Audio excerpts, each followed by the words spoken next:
Welcome to the Abundant Accountant Podcast.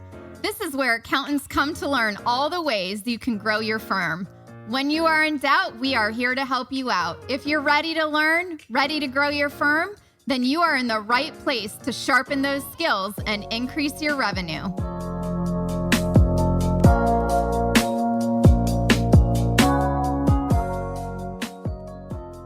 Thank you all so much for being with me here on the Abundant Accountant Podcast. It's an honor to be here with each of you, and I'm very excited because this is kind of new. For those of you that have been following me for quite a while, you probably know that I've had a podcast called Success Unfiltered for a really long time, but now this is the Abundant Accountant Podcast. So I just want to say thank you all for being here with me. So today on the Abundant Accountant Podcast, we are talking about really, I get this a lot. It's like, when is it appropriate to ask for testimonials from a client?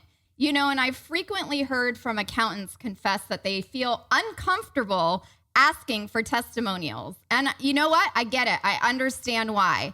It's probably not the most comfortable thing, and it could be awkward if you're not used to really asking, right? So if you want to get a testimonial, you actually have to ask for it. Or maybe you're asking at an inappropriate time. So today on the Abundant Accountant Podcast, we are talking about when is the appropriate time to ask for a testimonial from your clients. So in this episode, I will explain how to ask for testimonials and at the appropriate time. So what I like to do is do interviews with your clients. I feel that it's the best way is to set up an interview and survey your clients to ask them what's working, what's not working, what do they like? A lot of times we don't know what our clients really like. We have to actually ask them. And I know it's really hard to understand, but it's really common and it really helps to have you be a better asker. It's just like in sales, we have to ask for the sale, right? Well, when we're asking for a testimonial, we also have to ask for a testimonial. So it's super duper important. A few ways on how you can do this. You can use Google Forms if you don't want to get on video right away. Maybe you need baby steps. There's also a company called SurveyMonkey. SurveyMonkey is a great tool to get feedback from your clients on how you can improve your services in your firm. What do they like? Maybe a client will share that they didn't like something about maybe one of your team members. But my ultimate favorite way is getting video reviews. So I'm going to share a couple stories on how I do this. And then also I have a review page on the Pitch Queen website where I'll put it so you can see exactly what my clients say about me as it relates to working with me at the Pitch Queen for building their accounting firms, getting confident in their sales conversations, getting paid what you're worth all day long. And really never, I had a call today with a woman and her name is Carmen, but it's a problem with a lot of accountants that I work with in that you sometimes undersell yourself and give a lower price based on what you think your client can afford.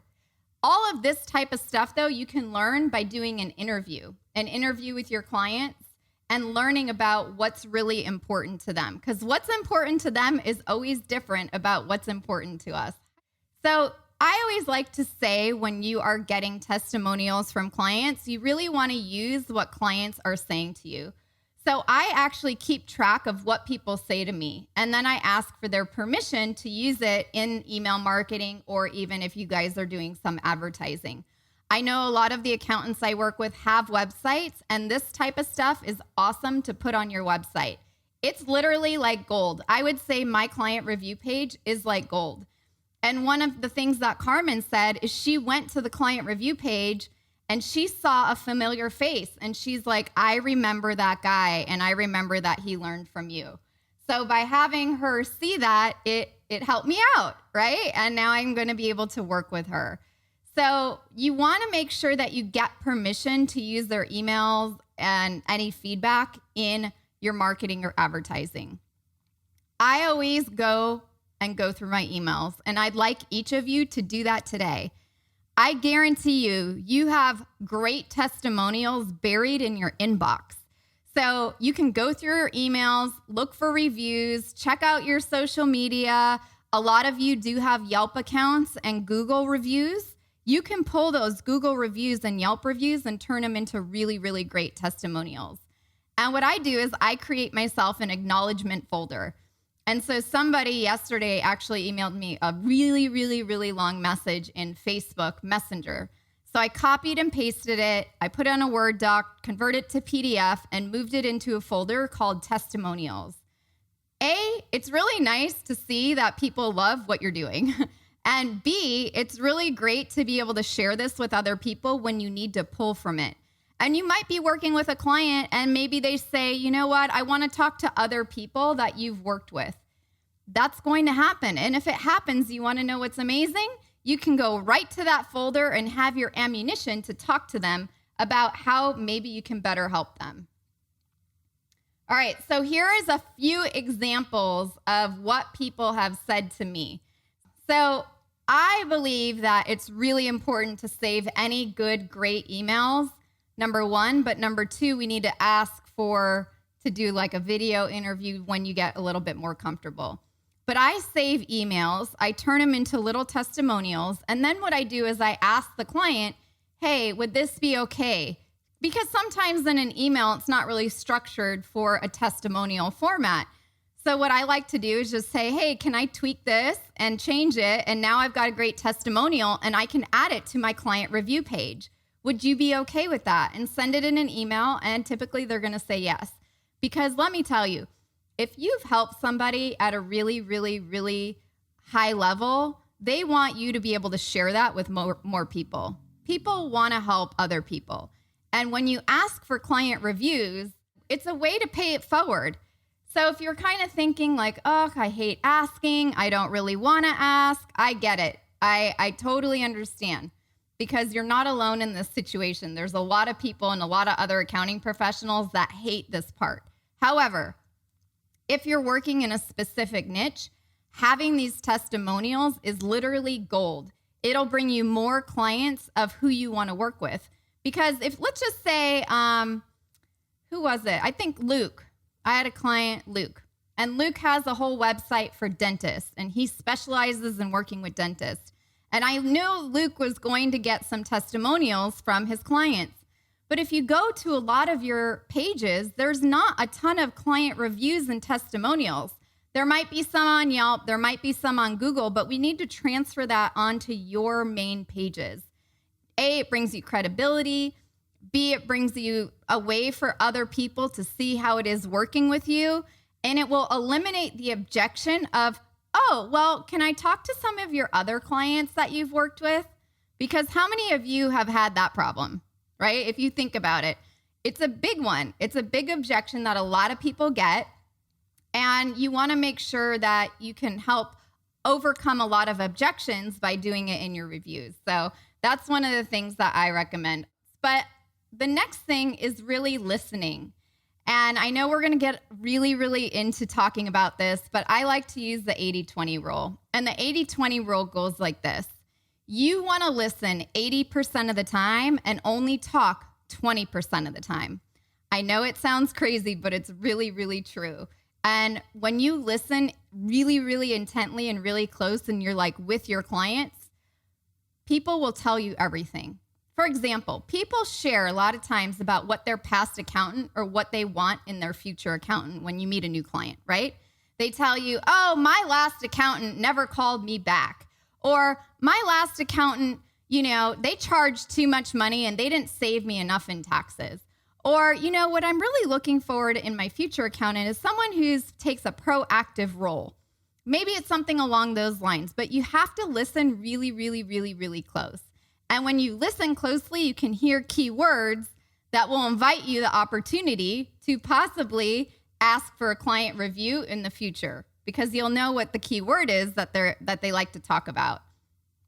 So maybe think about, why did they choose you instead of another accountant? So after you complete the services, you can go back and reflect on why did they choose you, right? So example, Mark, you're awesome. You have a great personality. You call your clients back. You actually care about them.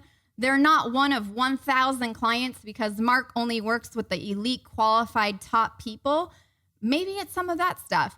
But think about why they chose you to begin with. So when you go back and ask for the testimonial, it becomes really easy.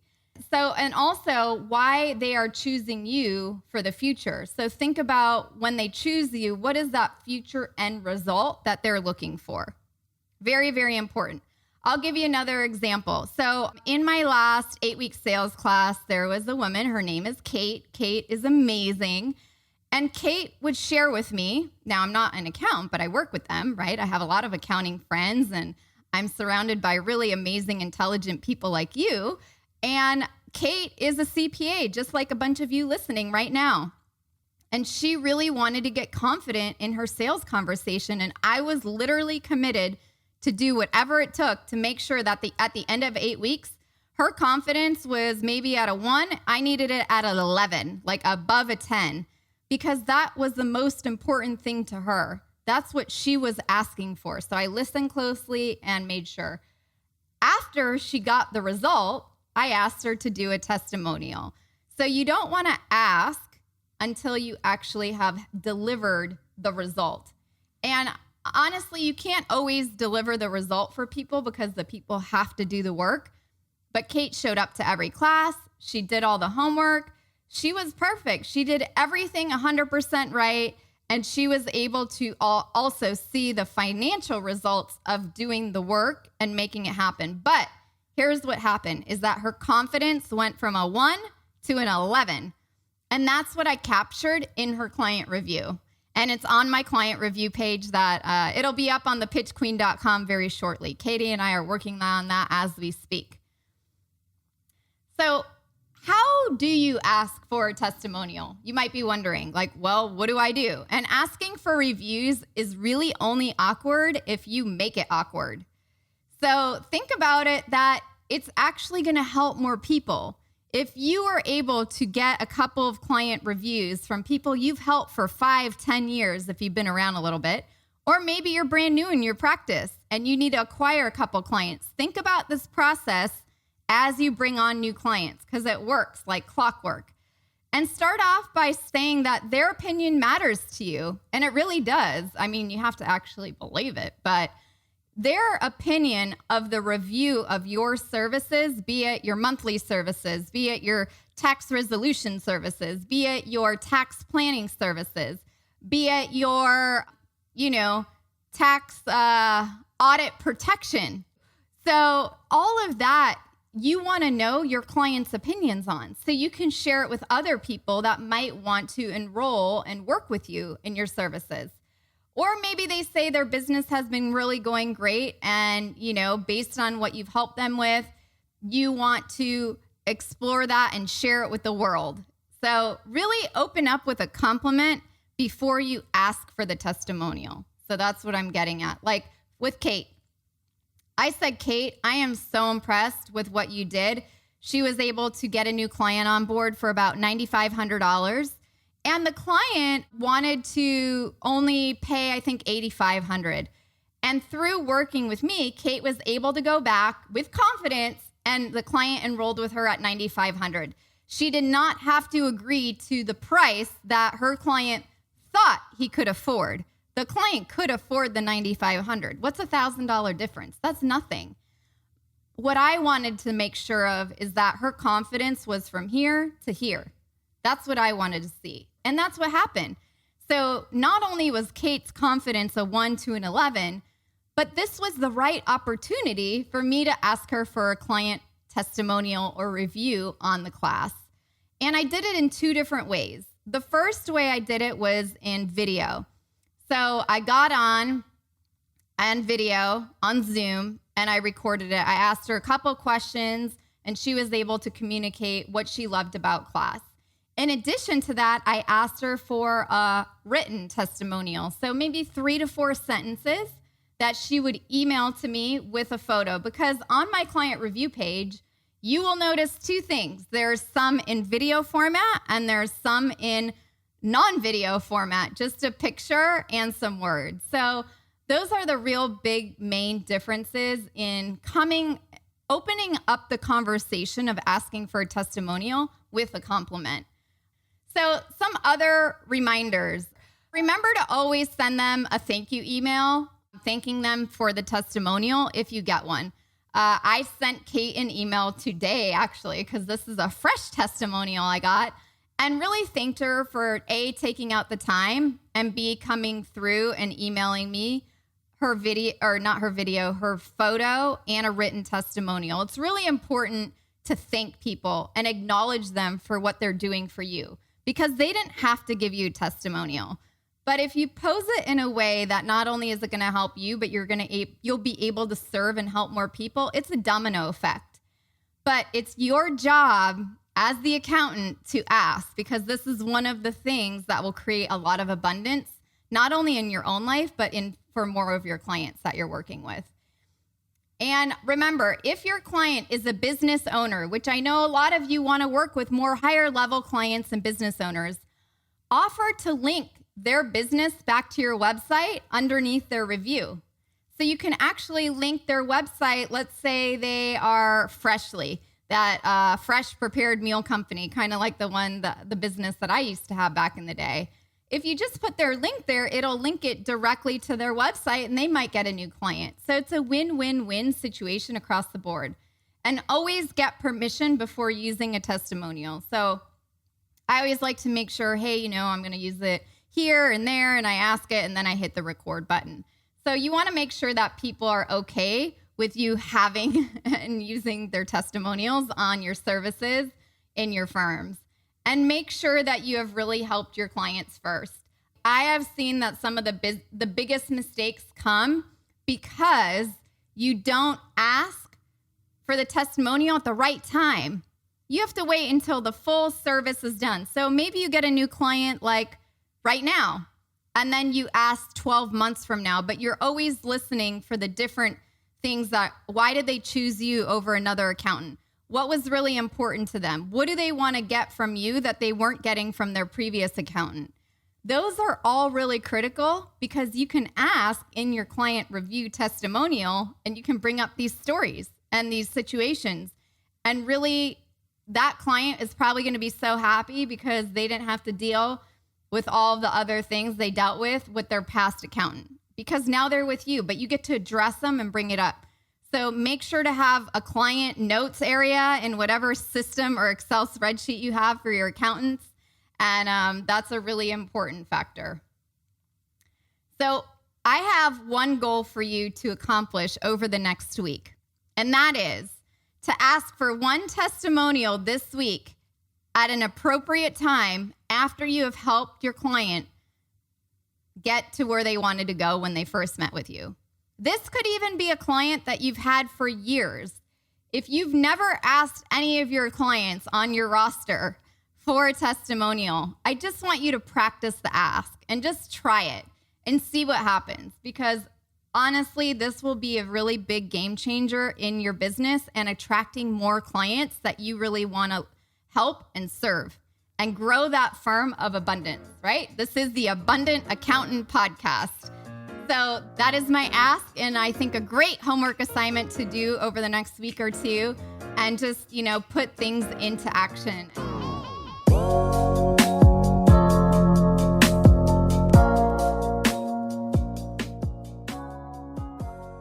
Thank you all so much for joining me today, talking about the importance of getting testimonials from your clients, but also knowing when the right time is. So put what you learned into action and make sure to at least get one.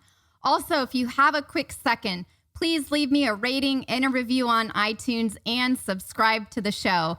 I always love hearing from you. And one last thing before I let you go, if you've ever felt like you give away too much information for free, or you're tired of not getting paid what you're worth or offering your prices at what your clients think they can afford, then you're probably like a lot of the other accountants that I've worked with, and you may feel like you're on a cash flow roller coaster.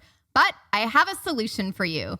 So you can join me for our Accountants Masterclass over at theabundantaccountant.com to learn how to communicate your value, collect higher fees with confidence, and really get paid what you're worth every single time. So once again, head on over to theabundantaccountant.com. I'll see you in a week or two.